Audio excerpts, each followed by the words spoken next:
Welcome to this week's Clark County News Roundup, brought to you by ClarkCountyToday.com. Here are the top stories making headlines this week in our community. Concerned Christian citizens challenge cultural issues.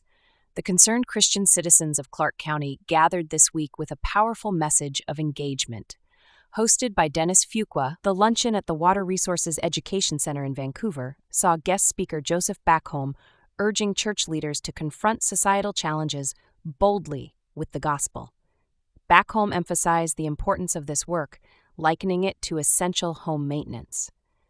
Despite representatives from over 50 local churches, Fuqua noted one church leader, Jesus, sparking a call to action for informed prayer and civic engagement. Learn more about their mission and initiatives at c3clarkw.org.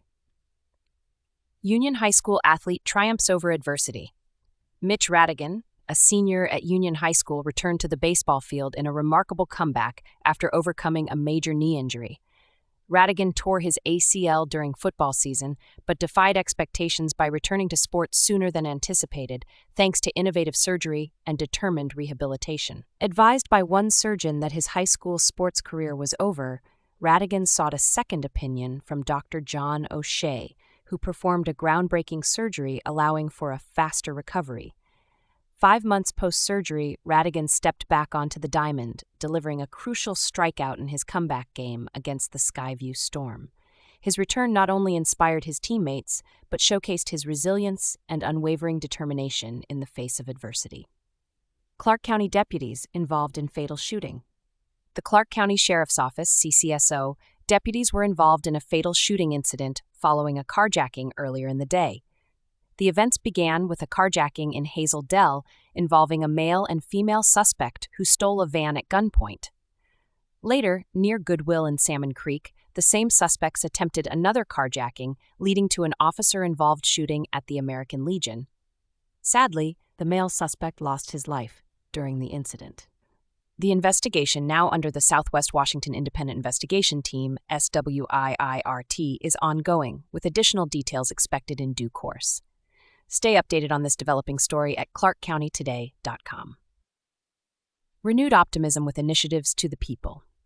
The Republican State Convention in Spokane, Washington, set to convene from April 18th to 20th, is generating optimism among conservatives and Washingtonians with a focus on common-sense initiatives. Spearheaded by WAGOP Chairman Jim Walsh, 3 proposed measures address critical issues like repealing HB 1589, the natural gas phase-out, ending squatters' rights, and dismantling sanctuary state policies that hinder federal immigration enforcement. The tragic death of State Patrol Trooper Christopher Gadd underscored the urgency of these reforms. Amidst 9 initiatives which are gaining traction for the November ballot, energized voters from various political backgrounds are rallying behind these efforts, seeking meaningful change ahead of crucial statewide elections. Learn more about these initiatives and how you can get involved at ClarkCountyToday.com. We want to hear from you. Visit ClarkCountyToday.com to participate in our weekly poll. This week's question is, are you inclined to vote to approve the 3 remaining Washington initiatives? Make your voice heard and engage with our community. Additionally, if you have more to say, send a letter to the editor at ken.v@clarkcountytoday.com. Let your thoughts be heard beyond the poll. Join us in engaging with the community at clarkcountytoday.com. Washougal Mayor David Stuebe announces state representative candidacy. Washougal Mayor David Stuebe has announced his candidacy for state representative in the 17th Legislative District, vying to succeed Paul Harris, who is aiming for the Washington State Senate. Stuebe, a retired Marine colonel, brings a wealth of public service experience and a strong local perspective to the race. With a focus on public safety, affordable housing, and community development, Stuebe aims to address critical issues facing Southwest Washington. His campaign emphasizes initiatives to bolster law enforcement, promote affordable housing solutions, and invest in infrastructure and education to build stronger communities. Stube's commitment to service and leadership highlights his determination to address key challenges at the state level.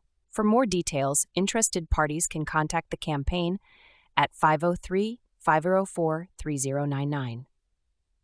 Evergreen Public Schools Superintendent announces retirement. Evergreen Public Schools Superintendent John Boyd has announced his retirement, effective June 30th, closing a distinguished career spanning over 3 decades in education. Superintendent Boyd, who has led Evergreen Public Schools since 2022, guided the district through significant challenges, including the pandemic's impact and funding issues. The board of directors will meet on April 22nd to discuss the process for hiring the next superintendent. Board President Rob Perkins expressed gratitude for Boyd's leadership and dedication to students and the community. During Boyd's tenure, the district passed critical levies and implemented a new strategic plan. Superintendent Boyd plans to enjoy retirement with his family while remaining a vocal supporter of Evergreen Public Schools and the Vancouver community. Business profile: Bribe My Belly food truck. Kim Myers, a seasoned 911 dispatcher turned passionate cook, has ventured into the food truck scene with remarkable success.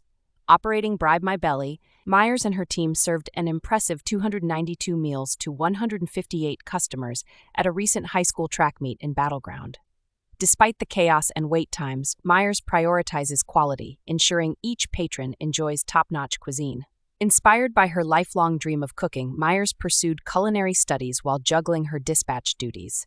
With family and friends by her side, Bribe My Belly offers a focused menu of chicken or pulled pork tacos, burritos, and nachos. As Myers balances her food truck venture with upcoming grandmotherhood, she plans to keep Bribe My Belly on the move, delighting customers across Clark County. Discover more about Bribe My Belly's story and upcoming locations at clarkcountytoday.com. Opinion: examining Ridgefield School District's bond proposal. Heidi Pozzo, a Ridgefield resident, has critiqued the Columbian's recent endorsement of the Ridgefield School District bond proposal, raising questions about capacity needs and project transparency. Pozzo highlights concerns about a capacity deficit, despite claimed student growth, and questions the necessity of proposed amenities. Join the conversation and read Pozzo's insightful opinion piece at clarkcountytoday.com. That wraps up this week's news highlights. For more on these stories and other local news, visit clarkcountytoday.com. Don't forget to participate in our poll and share your voice on the initiatives shaping our community. Join us next week for another in-depth look at what's happening in Clark County. Thank you for tuning in. Until next time, stay connected with clarkcountytoday.com for all things local.